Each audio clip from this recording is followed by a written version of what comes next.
Number 9. Hellish hazing. While pledging into the Theta Chi Fraternity at Rutgers University in New Brunswick, New Jersey in early 2022, 19-year-old Armand Runt fell down a flight of stairs. He was hospitalized with severe injuries, including multiple skull fractures, but miraculously, he survived the incident. In a lawsuit filed several months later, Runt claimed he was forced to drink life-threatening amounts of alcohol before he fell down the stairs. He accused fraternity members of trying to conceal evidence in the case and waiting 3 hours to call for medical help. Runt is seeking damages from Rutgers and the fraternity's local and grand chapters. Theta Chi and Rutgers declined to comment, citing policies against discussing ongoing litigation. However, they said they have a strict policy against hazing, and while Rutgers prohibits alcohol from being present at Greek events, some of the university students told News 12 New Jersey that hazing remains a problem on campus. Senior student Etienne Dido said that Rutgers does a lot in an attempt to prevent hazing, but at the end of the day, rules are still going to be broken behind closed doors. Several news outlets pointed out that Runt's case bears similarities to the 2017 hazing of Timothy Piazza, who repeatedly fell over after drinking a dangerous amount of alcohol during a pledging ceremony at Penn State University. The young man tumbled down a flight of stairs and landed face down at the bottom. He suffered severe head trauma, a shattered spleen, and a traumatic brain injury. Piazza's fellow pledges waited 12 hours to call an ambulance, despite being well aware that he was unresponsive. They also made several failed attempts to wake him. One member later claimed he confronted several of his frat brothers and insisted Piazza needed medical care, but was dismissed and told to leave the party. By the time he was taken to the hospital, he was gravely injured and covered in blood. He died several hours later, and some of the fraternity's members served jail time for their role in the tragedy. In 2021, New Jersey Governor Phil Murphy signed the Timothy J. Piazza Law, imposing a statewide ban on hazing. Number 8. A crashed party, literally. Carly Carroll was a sophomore at the University of North Texas in 2017 when she found herself feeling increasingly frustrated with the constant parties being thrown by the students who lived above her. She wasn't only bothered by the noise from the disruptive gatherings, she was scared because she noticed that her ceiling would bounce up and down as if it were on the verge of collapse. The young woman called the police in Denton, Texas, several times to complain, but it never stopped the next party from happening.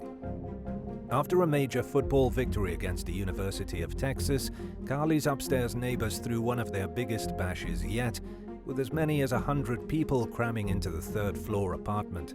Things got even crazier when local DJ Deo Oyanuga arrived and began blaring music. He later told CBS 11 that he felt the floor sink while he carried his equipment inside, but he continued on with his plans. The apartment was soon packed to the brim and overflowing onto the balcony. Speaking with local station WFAA, the party's host, Abiola Basari, said that he could feel the floor shaking under the weight of the massive crowd. He realized things had gotten way out of hand, but was unable to get anyone to leave. Between the noise and the sight of the obviously unstable ceiling, Carly and her roommates no longer felt safe. They left and headed toward the police station to complain. In the meantime, the floor opened up and swallowed at least a half-dozen partygoers. They all plunged into Carly's apartment below, along with furniture, liquor bottles, and structural supports. Chaos ensued as people attempted to flee the growing hole, leaving some individuals perilously trapped on narrow remaining stretches of floor as they clung to the wall. Emergency responders rescued partygoers from between floors, while police down at the station told Carly that her apartment was completely destroyed. She lost nearly all her belongings and was among 50 of the building's residents who were suddenly homeless. While it's impossible not to expect college kids to be rowdy from time to time, it sounds like Carly's neighbor was overdoing it with the partying, and like it was severely interfering with her ability to live normally. Hopefully, she found a new place to live in a stabler building with quieter neighbors. Number 7. Polly Rogers. After finishing her last day of classes at the end of the 2018 spring semester, 20-year-old University of North Carolina sophomore Polly Rogers went out to celebrate in downtown Charlotte. She thought she'd have a fun time and then return home, but things took an unexpected, horrifying turn when she boarded a party bus that had been rented by the school's Kappa Sigma fraternity. As the bus drove toward an uptown bar, Rogers leaned against an emergency window and fell out, landing in the road's center lane. Witnesses rushed over to try and stop oncoming traffic, but motorists either didn't notice or ignored them and drove over the injured young woman. In the meantime, the rest of the 55 bus passengers huddled together outside as they struggled to take in the reality of what had just happened. Emergency responders pronounced Polly dead at the scene. Authorities were quick to conclude that speed most likely wasn't a factor in the tragedy, and there was no signs that she was being reckless or doing anything wrong. Victor Rabb, who owns the company that the fraternity rented the bus from, said it was the first time anything like this had ever happened in its 13 years of operation. He told local station WBTV that at some point someone must have pulled the emergency window, leaving it unsecured. Rabb said that he didn't know if anything could have been done differently to prevent Polly's death, since it was his first time dealing with this type of incident. In memory of the tragically killed student, who was studying special education, staff at UNC's Botanical Gardens created a therapeutic environment for kids with autism and other disabilities called the Polly Rogers Memorial Sensory Garden. Number 6. Rachel Lennart. In 2015, 35-year-old mother of 5, Rachel Lennart, hosted a party at her home in Evans, Georgia for her daughter and the young woman's friends. She was later accused of allowing the teens to drink and smoke marijuana. She even allegedly participated in a game of Naked Twister before retreating to a bathroom with an 18-year-old man for intimacy.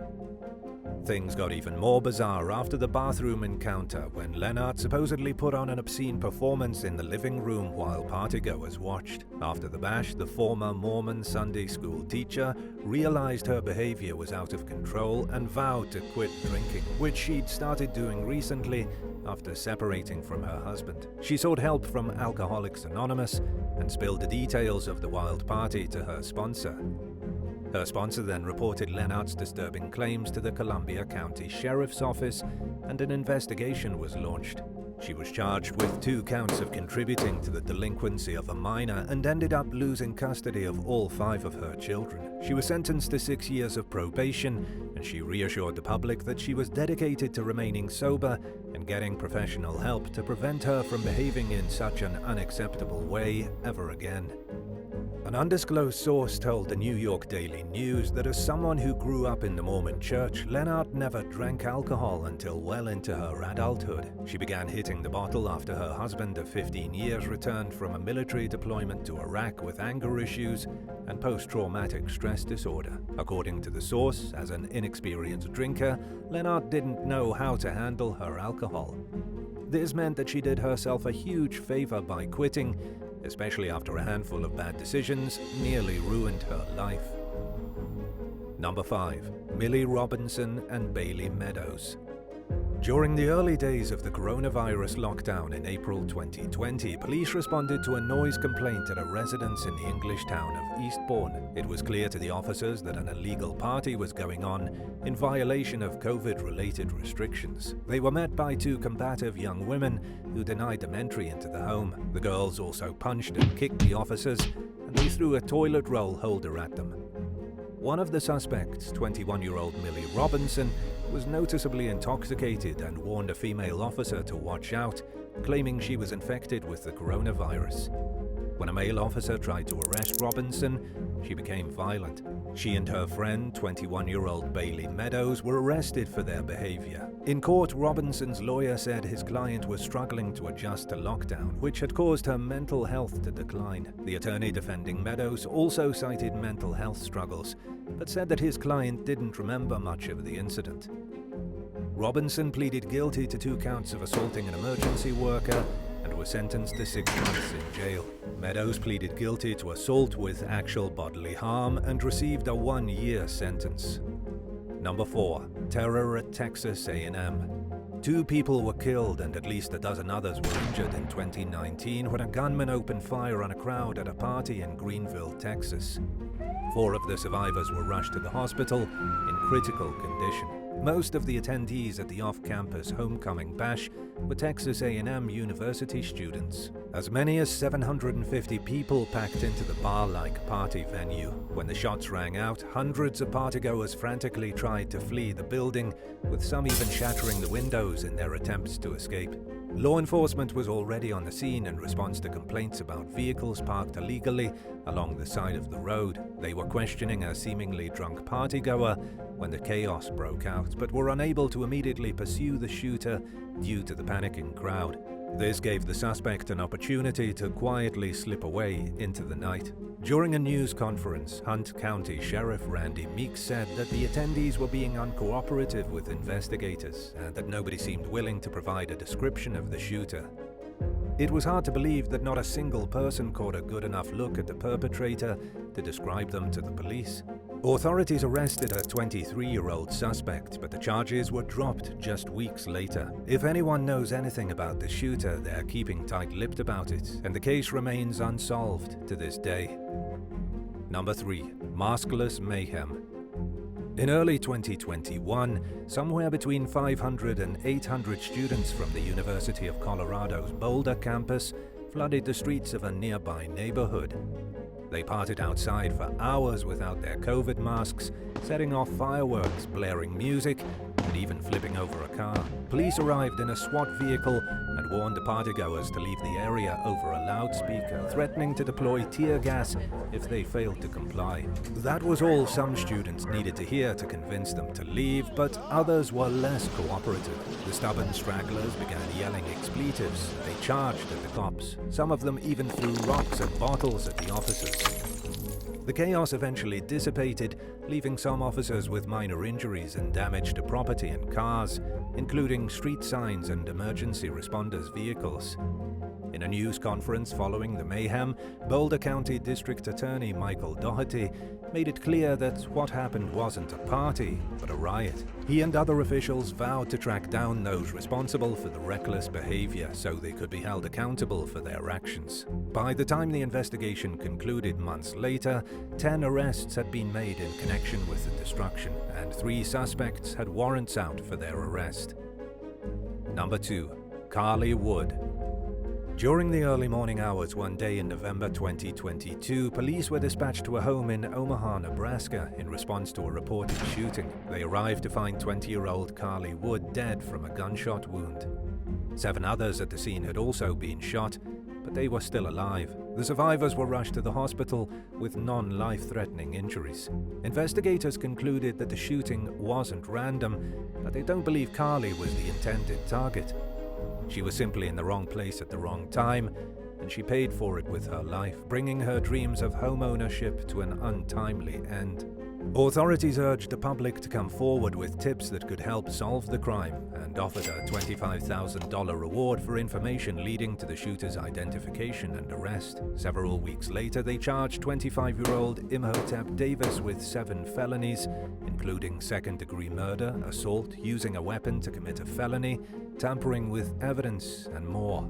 Davis remains behind bars while awaiting his next scheduled court date in early 2023. Few details about the circumstances of the shooting have been released, and the case is ongoing. Number 1. Rodney Tyreek Cohen II. During a house party to welcome back a returning soldier in Cobb County, Georgia in 2017, an altercation broke out among partygoers. Multiple people began firing into the crowd, and a 20-year-old man from Dallas, Texas, named Rodney Tyreek Cohen II was shot several times and died from his injuries. Officers who responded to the scene determined that Cohen was involved in the disagreement, but they declined to reveal whether he had a gun. In early 2018, suspects James Hunter Raynal, Austin James Postel, and Adam Maurice Summers were indicted on counts of malice murder and felony murder.